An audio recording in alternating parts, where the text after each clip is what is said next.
Good morning, everybody.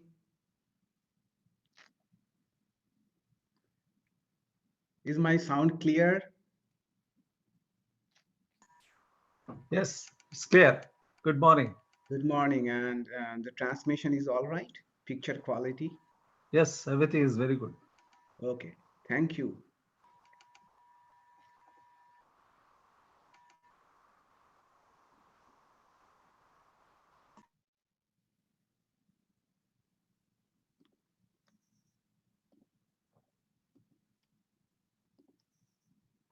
So let us now start with the chanting that we do. And for your convenience, I am sharing the chanting script. You can please chant with me. We shall chant two opening chants. You may please join me in chanting them.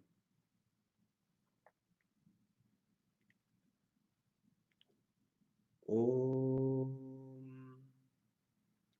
सहना भवतु सहनौ भुनक्तु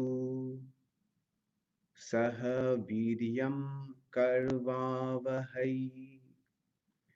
तेजस्विनावधीतमस्तु मा विद्विषावहै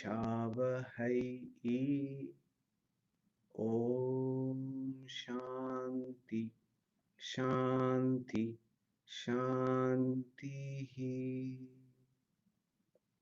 Om. May the Supreme Spirit protect us. May the Supreme Spirit nourish us. May we work together with great energy. May our study be vigorous and fruitful. May love and harmony dwell amongst us. Om, peace, peace, peace be unto all. Om Asato Ma Sadgamaya Tamaso Ma Jyotirgamaya Mritorma Amritam Gamaya Om Shanti Shanti Shanti Om. Lead us from the unreal to the real. Lead us from darkness to light. Lead us from death to immortality. Om. Peace, peace, peace be unto all. Good morning, everybody. Such a nice day today. Beautiful, perfect weather outside. And as you can see, I am sitting in our Krishna pond in front of the image of Sri Krishna. That is virtually, not really. This is a virtual background. But if we just go now to the Krishna pond, the weather, the picture will be just like this as it is on the screen. So some of you may know that we are trying to see in my last lecture, I tried to point out that uh, we are trying to explore what insights yoga of Patanjali has to offer to us in dealing with the problems we are facing uh, during this current pandemic. Those insights from yoga are helpful for any crisis, especially crisis like this.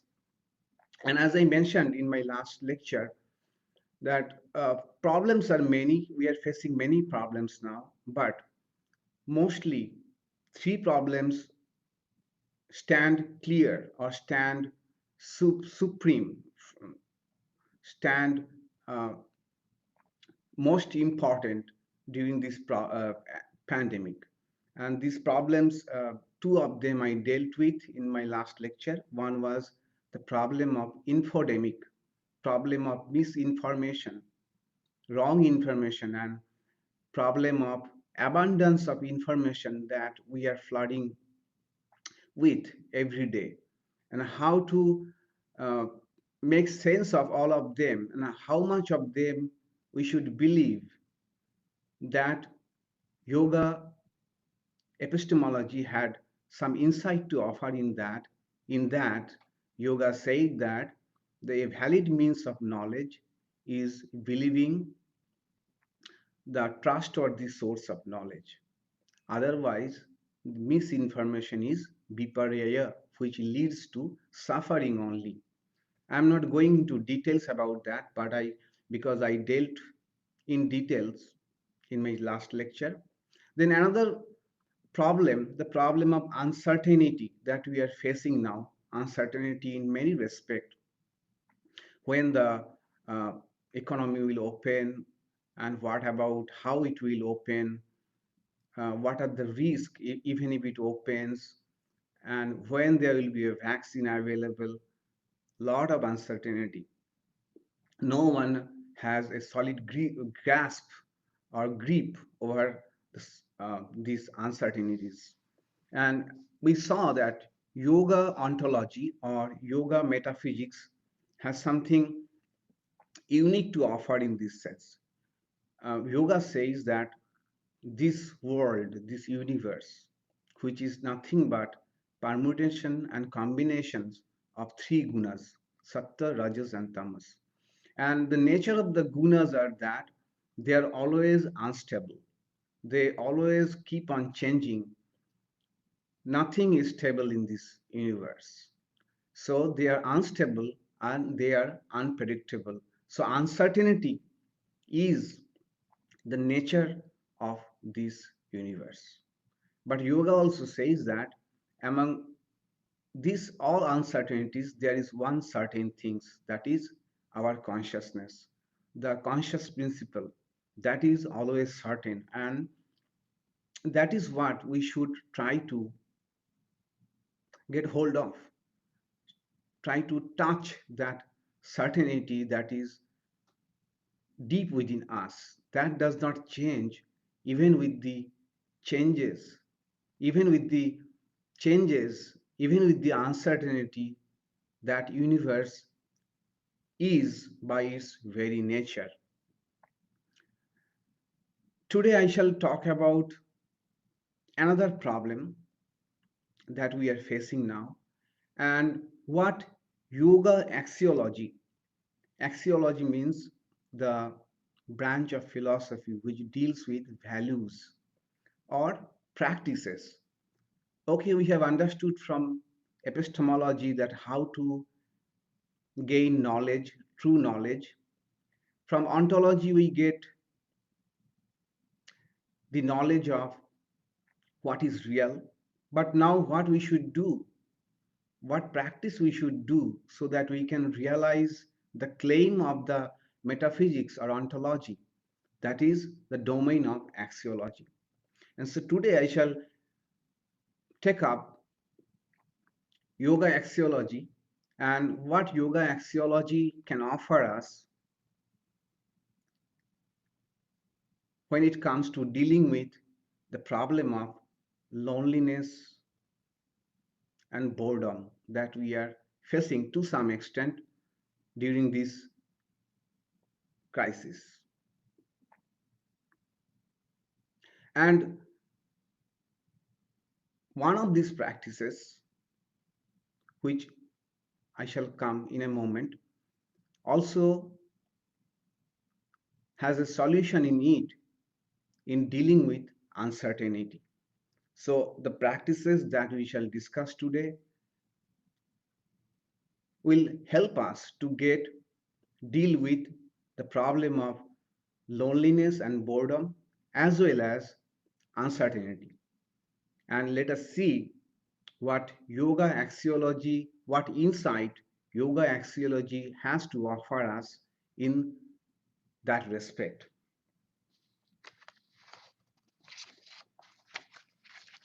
So we are now cut off from our usual contacts. We are confined. So although we are trying to catch up with others virtually, but we know that that is not sufficient enough. That really does not satisfy us, these virtual contacts.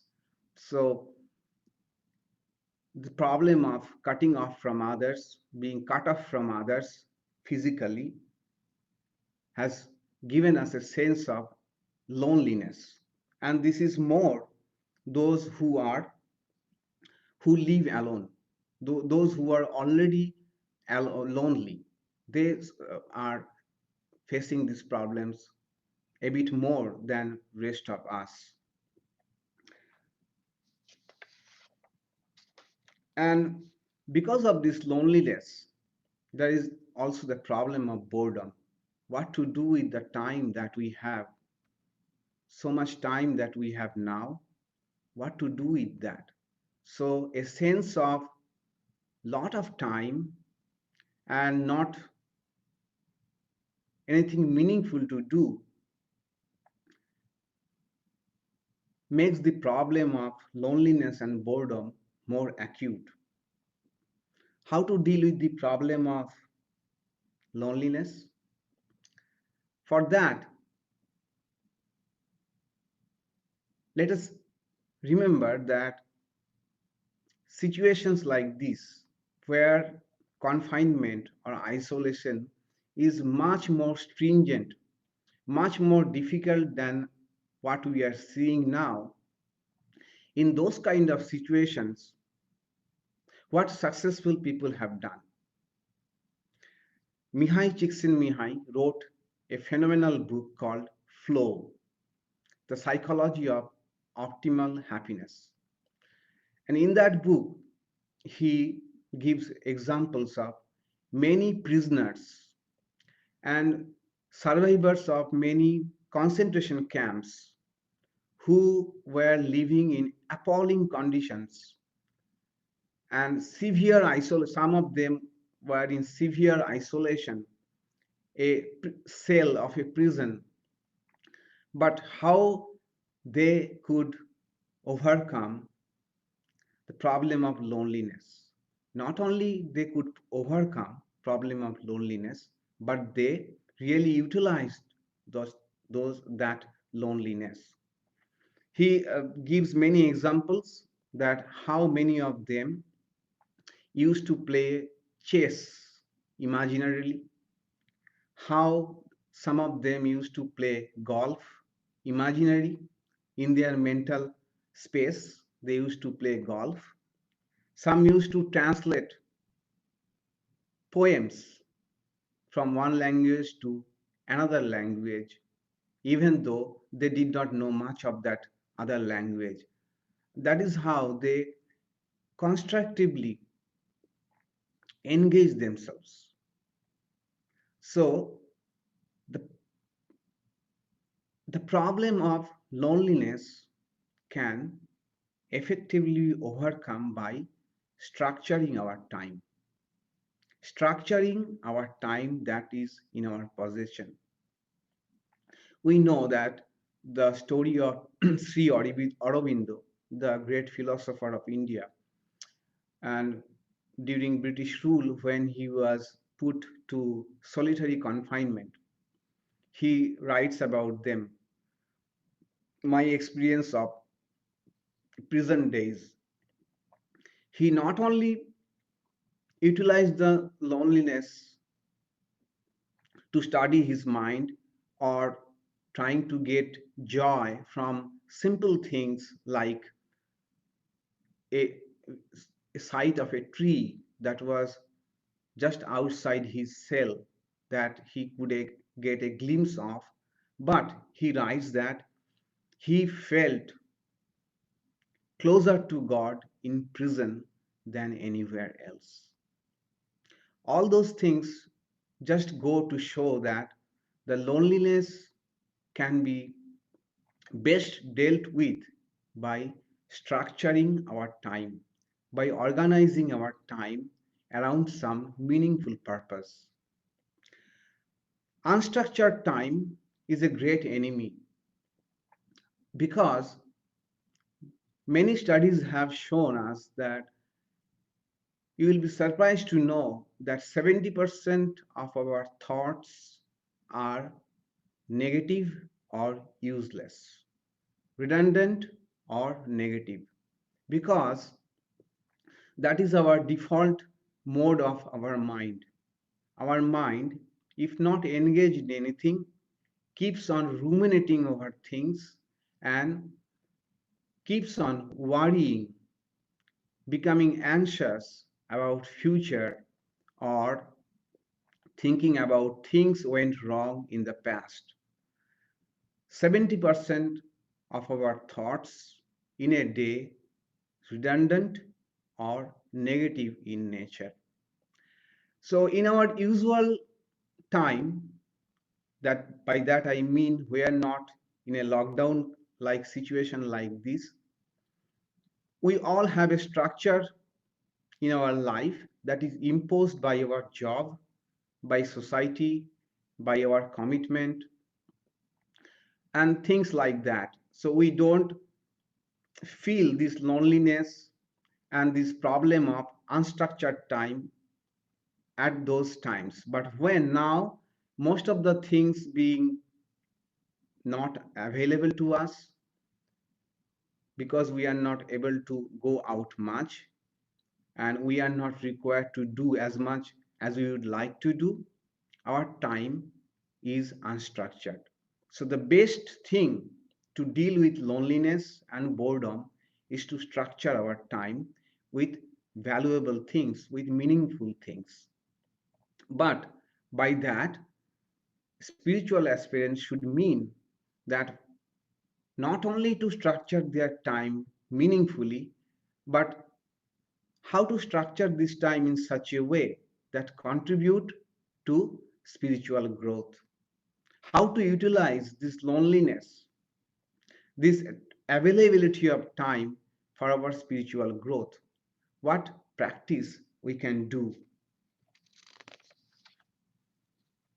So for a spiritual aspirant, it is very important to structuring the time around spiritual practices.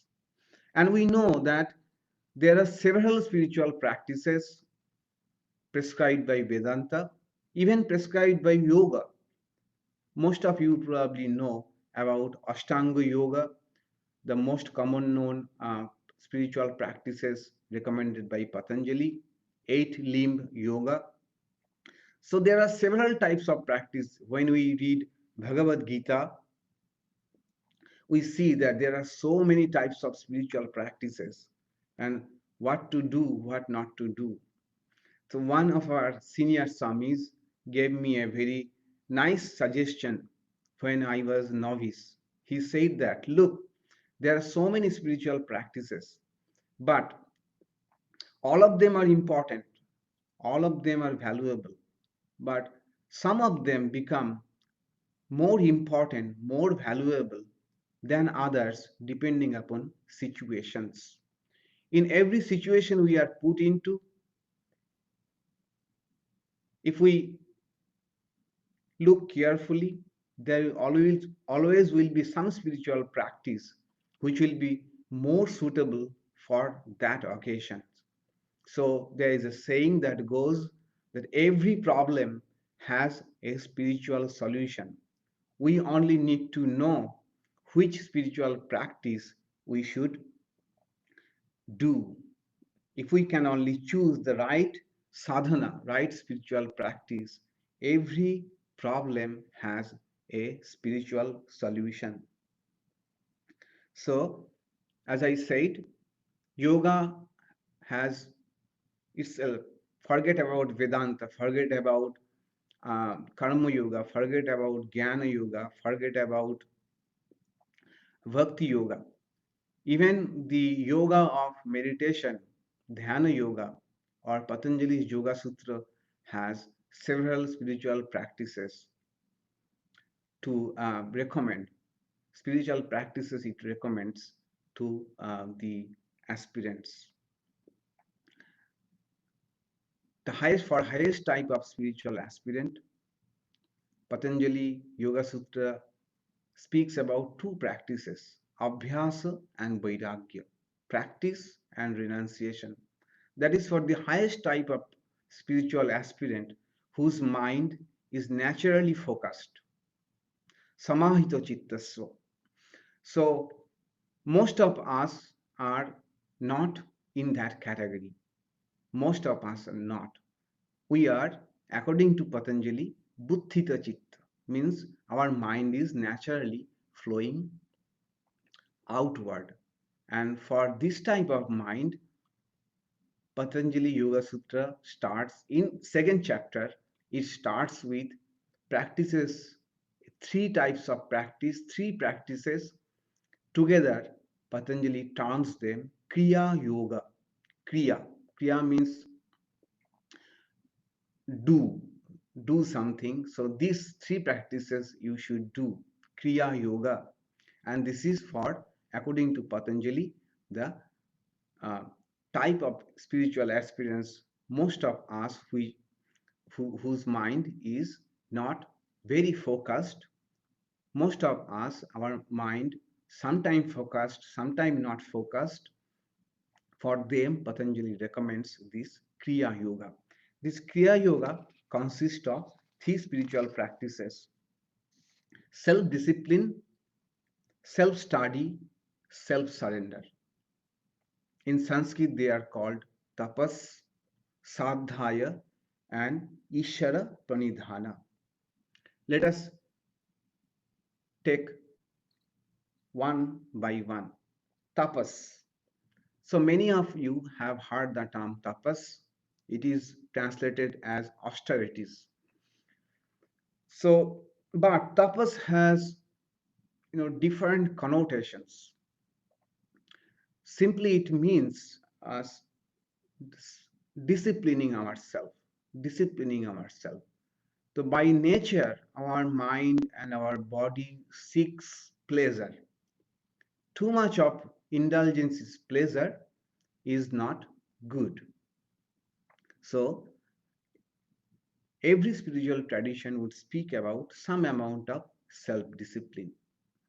That is tapas. And in fact, if we look at different spiritual aspirants in the entire world, it is not that some spiritual aspirant knows more about the practices than others. It is the difference between success and failure in spiritual life is this tapas. Tapas need not mean torturing oneself. Tapas means many things, like spiritual practice itself is tapas. Trying to do meditation daily at appointed hours, whether we like it or not, is tapas. Mind is like this, that mind does not like to fall into the does not like to form good habits. It is easy to cultivate bad habits. When we try to cultivate good habits like meditating daily at appointed times, mind initially may be very enthusiastic about any spiritual practice, but after some time, we find that we lose the interest. We are no longer derive the same joy that we initially derived. And that is the point, that is the time when we have to do this tapas. This is a tapas that trying to do spiritual practice daily is a kind of tapas, because spiritual progress is in fact very slow progress, very slow but steady. We have to progress slowly and steadily, and for that is needed tapas. Patanjali Vyasa, in his commentary to this aphorism of Patanjali, says, "Na atapasino yogo siddha bhavati." Without some amount of self discipline, yoga does not bear fruit.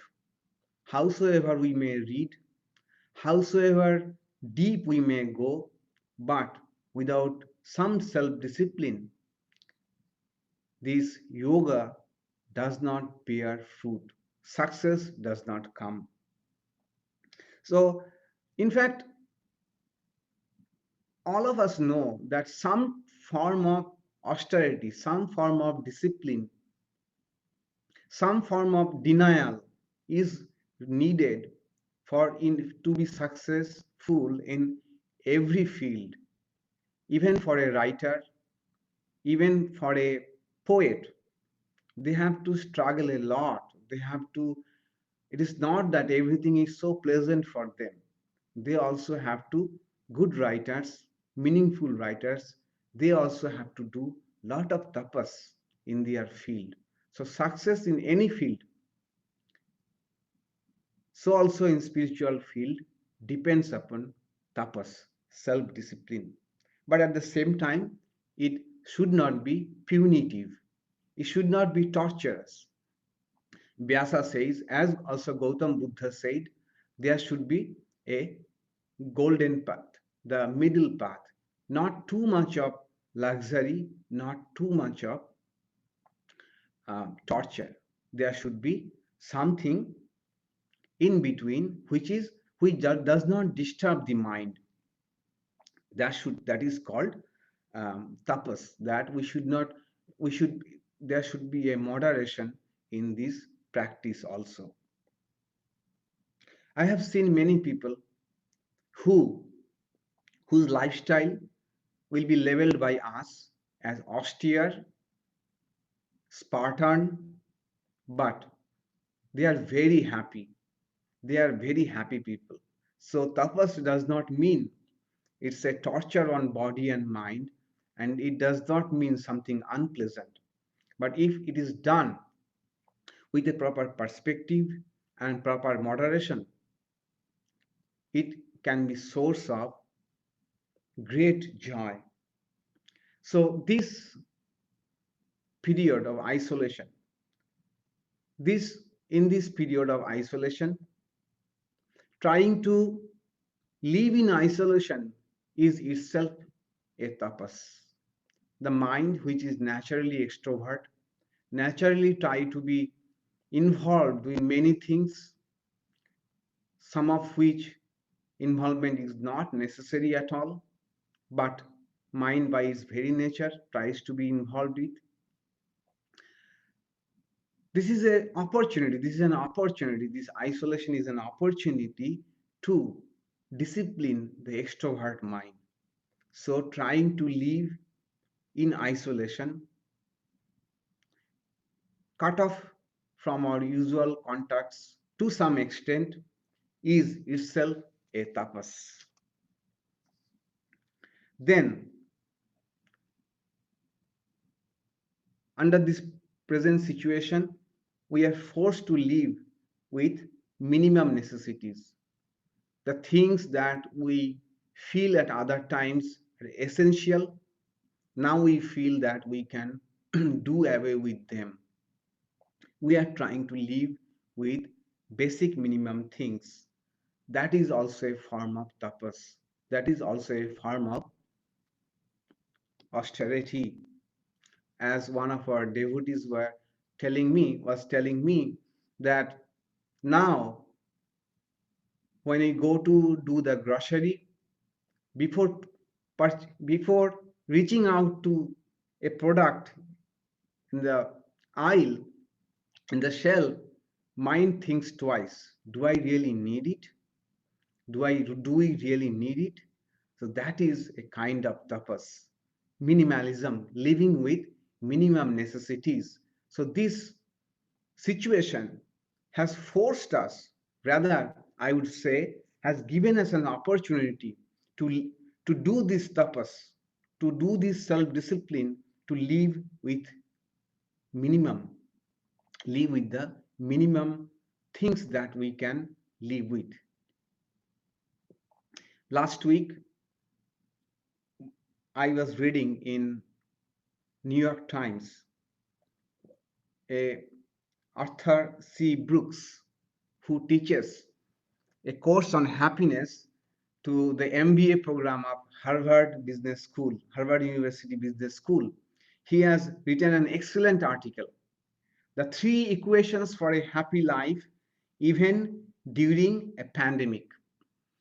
You may search for that title, The Three Equations for a Happy Life, Even During a Pandemic. And what he has done, he has studied a lot of literature about happiness, positive psychology books, and books on happiness. And after reading all these books, he has put the formula for happiness in three equations. I'm not dealing with the first two equations, which you can easily look up in the web. Third equation is very important, and it's pertaining to our discussion of tapas. The third equation for happiness or satisfaction, he says, is satisfaction is what you have divided by what you want. What you have divided by what you want.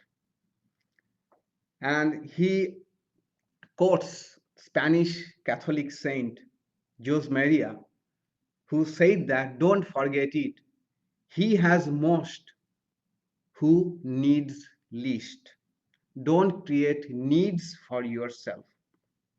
So Arthur C. Brooks says that naturally what we try to do when we want to increase our satisfaction, we look at the wrong side of the equation. We want to increase what we have.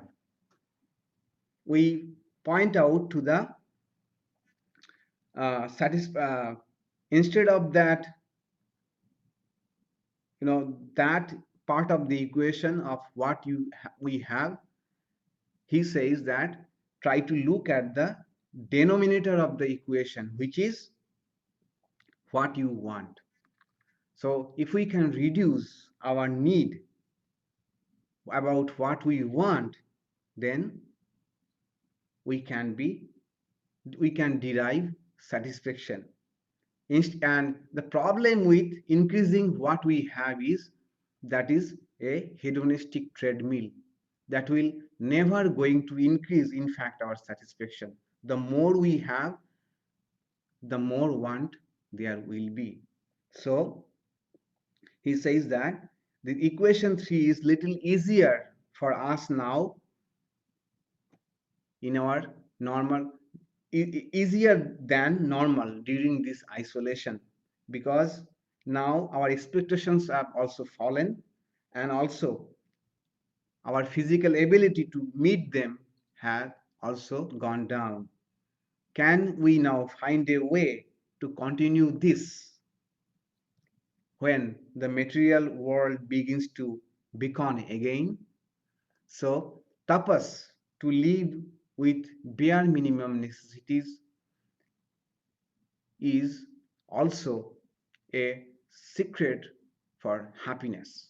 And it is our opportunity now, this is the time for us now to practice this, albeit forcefully. But if we can make a habit it now, and later on, if we remember that during this pandemic, during this lockdown, how we could manage with less things, how many of our things that we think we must need are in fact redundant for us, then our life will be much more happy.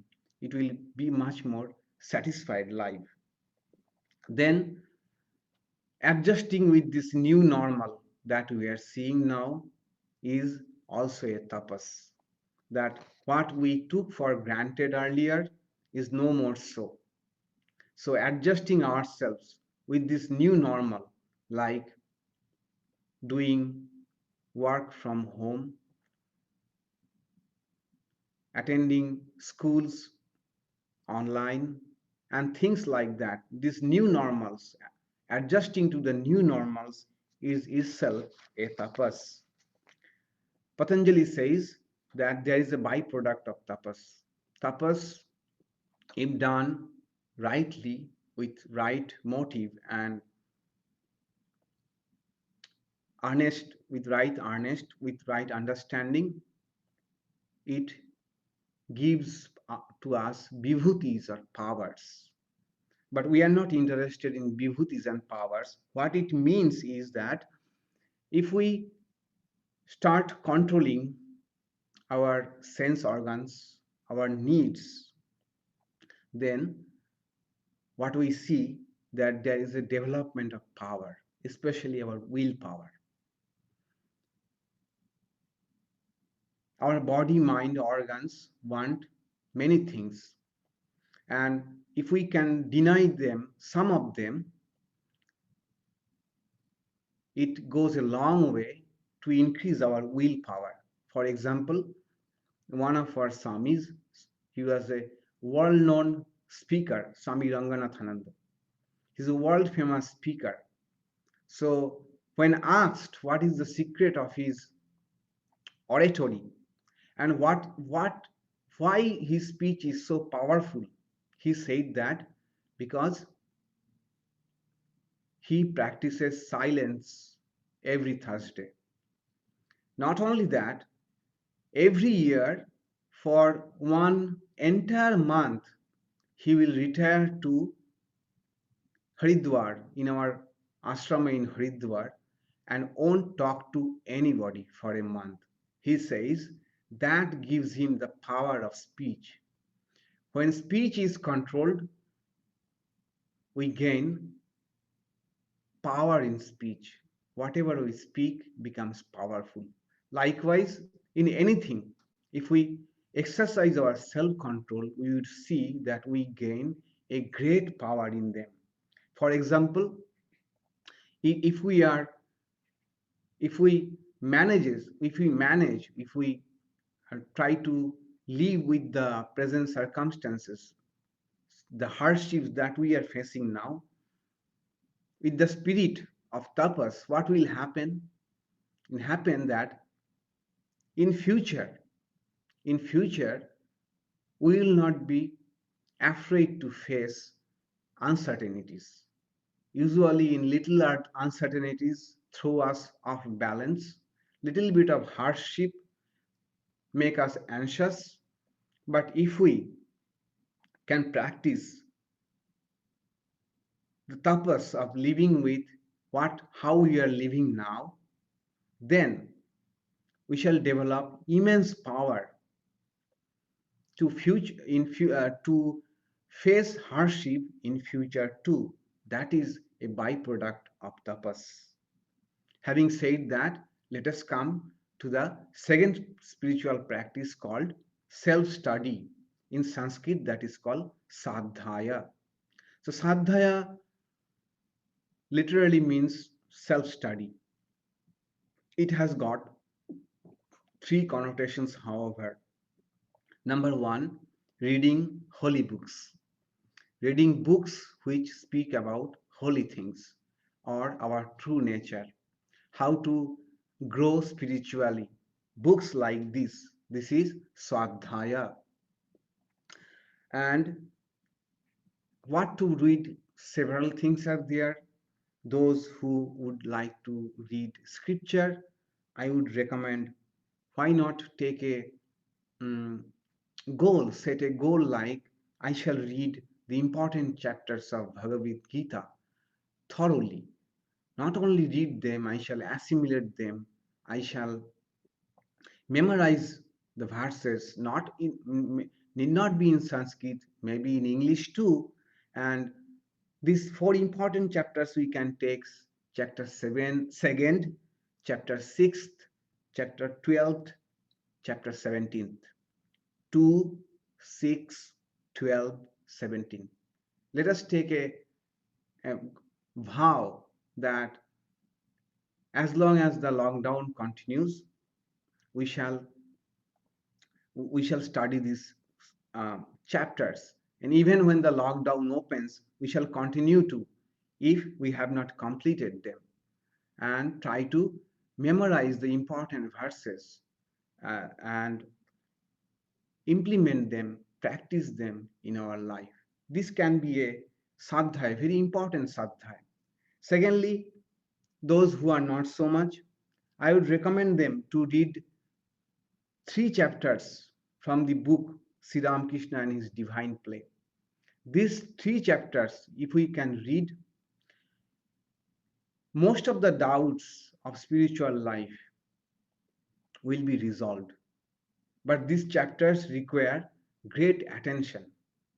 You need to read them when you have a very clear mind, not you can just read them just casually. Reading Sri Ramakrishna's Divine Play is like doing meditation. Believe me. So these chapters, I would say that there is a book, Sri Ramakrishna and his Divine Play, translated by Swami Ishadhyanananda. Page number 380 to page number 441. These 60 pages, it deals 3 chapters: Hinduism and Sri Ramakrishna in Bhava Mukha, and a discourse on Bhava, Samadhi, and Darshana. So, even after many years of listening to Vedanta, listening to reading many scriptures, we have still many doubts about spiritual life. What is spiritual goal? What is spiritual progress? What is important in spiritual life? How to measure our spiritual growth? All those things have been so nicely explained, analyzed in these 3 chapters. Because the one who wrote this book, he said, not a single word I have written in this book which I have not realized myself. That is the value of the book. So that we can take another vow to read Sri Ramakrishna and his Divine Play. And you will see that what a tremendous change, tremendous shift of your understanding happens if you carefully read these 3 books, and especially in between the lines. That is one meaning of sadhya, reading holy books. Another meaning of sadhya is introspection, self study. We should do, for a spiritual aspirant should do daily introspection. How much I am doing, how I am progressing, what is my goal, what is hindering my progress. And this time, lockdown, when we have time, it is it is a better opportunity to do introspection for us. And so much to introspect about, so much to think about. For example, we can introspect about this fact that how much we really need, how much daily necessities we need, how much material things daily we need, how much of our consumption is unnecessary. That can be one line of introspection. Then, very important, introspection should be like this, that look how flexible we are, how adaptive we human beings are. We never thought that in a situation like this, all of us globally will more or less adjust ourselves too. So we can, we have, our mind has immense strength, flexibility to adjust with any unfavorable situation too. This should give us this valuable lesson that much of our anxiety, much of our panic about what is going to happen in future, even about small things, how much of them are unnecessary. How much panic we do that what will happen if something a minor goes wrong. But this isolation, this pandemic has taught us, if we have the eye to look, it has given us the lesson that Human beings have tremendous flexibility, tremendous capability to adjust with even so much unfavorable as a situation like this. So the takeaway lesson is, let us be less panicky, less anxious about future. Then this lockdown is an opportunity to spend lot of time with ourselves. That is an opportunity to observe our own mind. Our mind has ups and downs. Everybody has a pattern in the mind. That is, a particular time of the day, the mind is more active, more conducive for meditation, more conducive for study than other part of the day. And this time is not same for all. So this isolation is a time to observe our mind. When our mind becomes more focused than the other times, when it is naturally conducive for us to meditate, naturally conducive for us to study. So I would say that this isolation has given us an opportunity to observe our mind in isolation of everything 24 hours, unless we are sleeping. And also try to know our mind that it is most productive, when it is most productive. And suppose someone may find, for example, I find myself, I am most productive from morning 9 a.m. to 12. So these productive moments is when we should reserve our work for. The work that we are supposed to do daily, we should keep them reserved for these productive moments, if we have that flexibility to do so. In short, this gives an opportunity to understand the fluctuations of our own mind. That is also a sadhya. Then another line of introspection is, what is my priority, what is really important in life, that we are knowing now, that in this situation, what is we are things are becoming clearer to us, what is really important and what are just superficial and what superfluous, non-essential to us.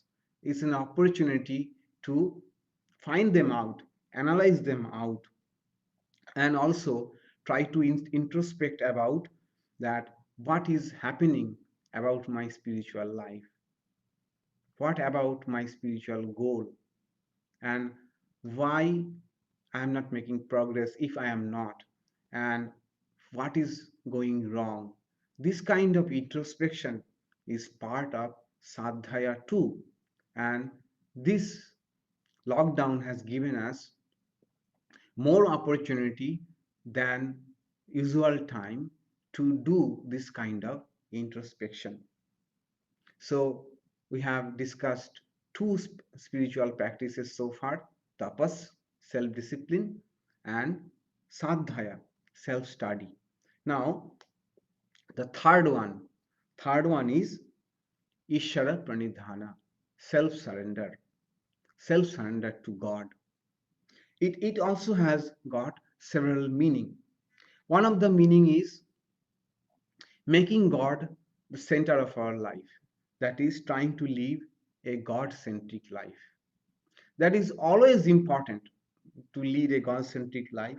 But if we can try to practice, live a God centric life, we will see that there will the question of loneliness never comes, never touches at all.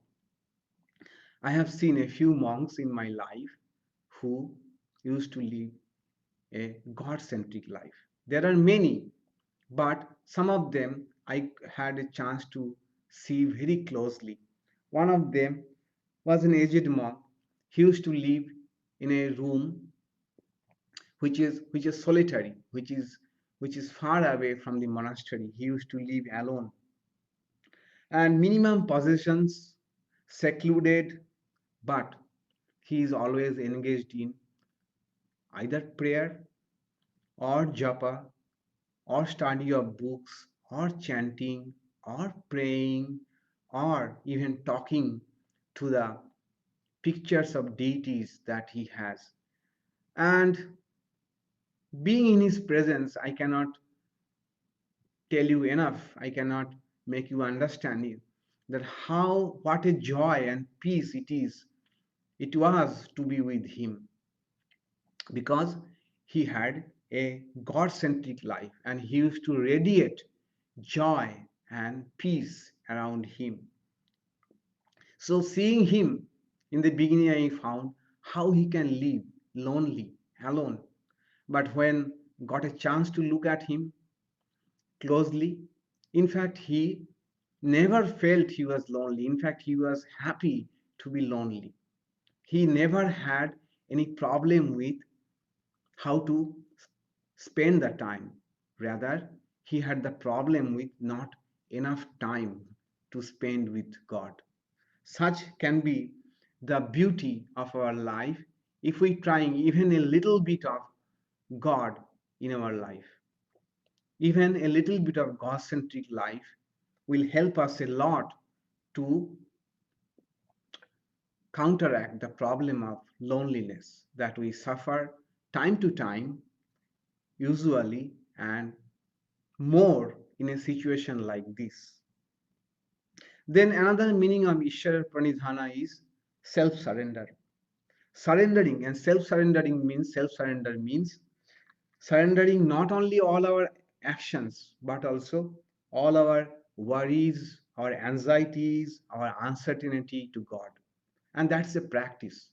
It's a practice because in the beginning we may surrender everything, our worries, our anxieties, our uncertainties. But again, even after surrendering to God, we are not sure. We take them again back. And it goes on happening that we are not sure that what we have surrendered to God will really be taken care of God. But this is but very natural in the beginning. But with practice, we'll see that once we have started having the faith that what we have surrendered, these worries, these anxieties, uncertainties to God, God really takes care of them. Because after all, God is a good person. God is a good person and they take care of what we have surrendered to them. But it requires a practice. It does not happen in a day that we surrender and feel like, yes, I have surrendered. No, that is why Ishwar Pranidhana is a practice also. Trying to practice this surrender, trying to practice, trying to have faith, then having lack of faith. Faith, lack of faith. That is also how we grow spiritually. Eventually, we grow in faith through the act of surrendering our worries, our uncertainties, our anxieties to God.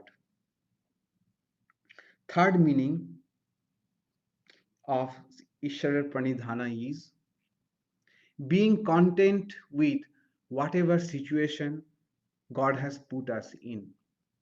Whatever situation we are in, if we have enough deep faith in God, we'll know that it is God alone who has put us in this situation. And there must be some purpose behind God's plan, which we are not now able to understand, which will be ultimately good in hindsight, because we cannot connect the dots looking at future. We can connect the dots only when we look back from hindsight. So let us have that faith that if God has put us into this situation, there must be something good that will come through this process of suffering, this isolation, this pandemic. And only future will tell us what good it was for. Most of the time, it has been found, research also has confirmed that most of the negative events that we think about in retrospect, most of the negative events in our life in retrospect appears to be not so negative. We see that there are many lessons to learn. We really grew through those negative situations or hard situation or unfavorable situation. Let us have faith in God that if God has put us in this situation, there must be some plan which we are not able to appreciate now, but which will be ultimately beneficial for us, for our spiritual progress. Sri Ramakrishna speaks about the faith of kitten. Kitten, so wherever the mother cat puts the kitten, sometimes in the kitchen, sometimes here, sometimes there, and the kitten knows that there is nothing to worry about because my mom is there nearby. So Sri Ramakrishna says that is self-surrender, Ishar Pranidhana.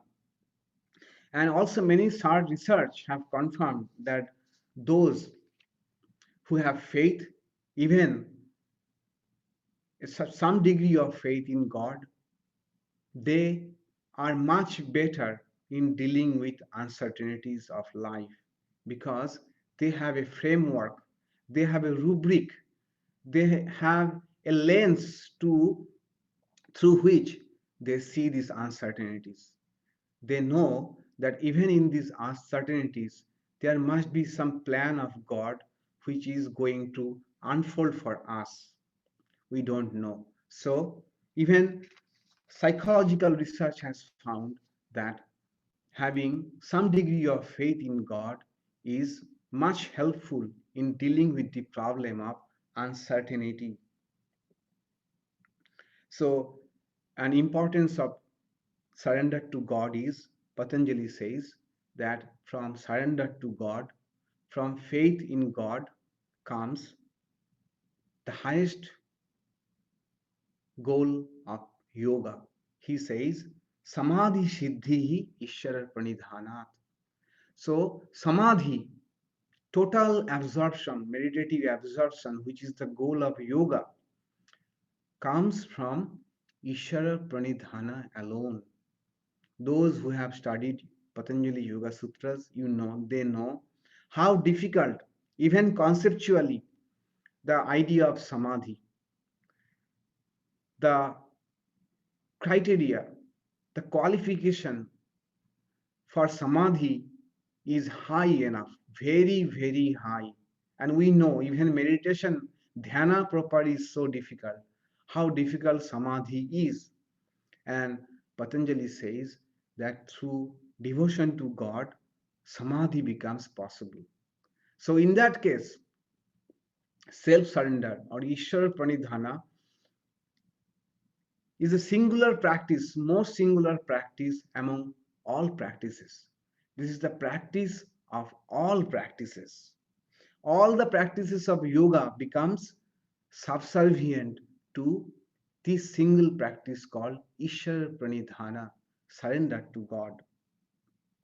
So, in sum, I would like to say that Kriya Yoga, which consists of three practices: self discipline or tapas, self study or sadhya, and self surrender or Ishvara Pranidhana, is a great help in overcoming loneliness, giving structure to our time, and overcoming uncertainty.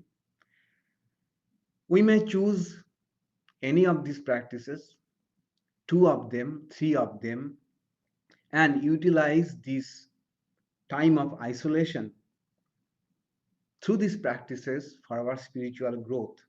And if we do these practices, we shall see that there will be another problem. Problem is not having enough time.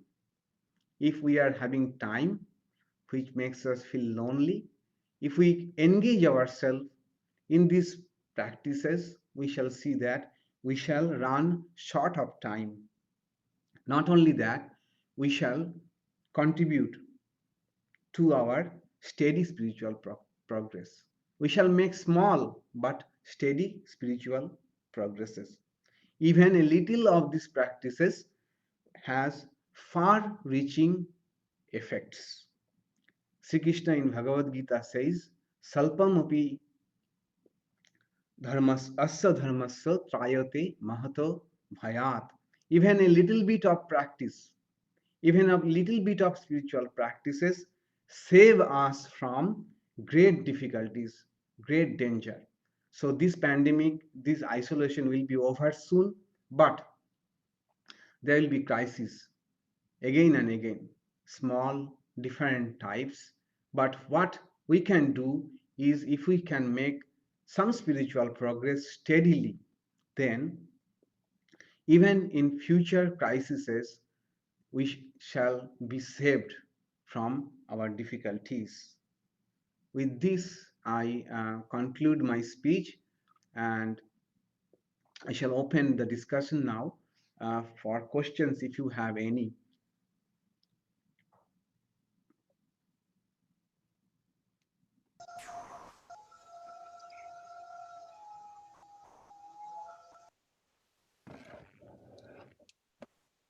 Namaste, Maharaj. This is Yes, very yes, helpful. yes, Thank you very much. yes, Greetings from Seattle. yes. I found, I just restarted my focus on Sanskritam, studying Good, Sanskritam and good. the Bhagavatam. And I thank you very much for the whole reinforcement on the self-discipline and structuring the day. That's really super helpful. Yeah, thank you. For everything. Thank you for the comments. Yeah. Hello? Hello? Swamiji, this is Mohan. Yes, please. Your talk was most inspiring, very timely, very helpful. I was thinking not exactly what you told me, but something in that line. So it reinforces my thought, and it was really helpful. I'll think about all things that you have told me. It is very nice. Thank you so much. Thank you for the comments. Yeah. Thank you, Swamiji. Thank you very much for inspiring talk. Yeah. Thank you. Hi, Emily. Okay. So I presume that uh, you don't have any more question to answer. Okay. So let us chant together. I shall share with you the screen for chanting, and let us chant together and pray at the same time for the well-being of all family members, our friends, people all around the world, that we all be happy, all be safe, and let all be in good shape. We shall pray that and also end the discussion with the prayer, for which I shall share the screen with you. Thank you. Thank you.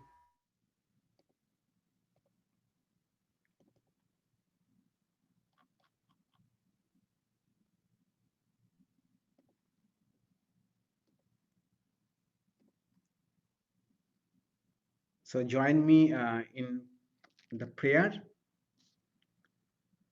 Om Madhuvata Ritayate Madhuksharanti Sindhavaha Madhi Shantoshadhihi Madhunaktam Utosasi Madhumat Parthivagam Rajaha Madhudvau Astuna Pita मधुमानो वनस्पतिर्मधुमागम अस्तु सूर्यः माध्वीर्गावो भवन्तु नः ॐ शान्ति शान्ति shantihi. Sweet blow the winds and the oceans give forth blessedness. May the herbs and plants bring us health and happiness. Sweet unto us be the nights and dawns. May every particle of Mother Earth be charged with blessing. May the heavens shower us with benediction. Sweet unto us be the noble forest trees. Sweet unto us be the shining sun. Sweet unto us be all living creation. Om, sweetness, harmony, peace.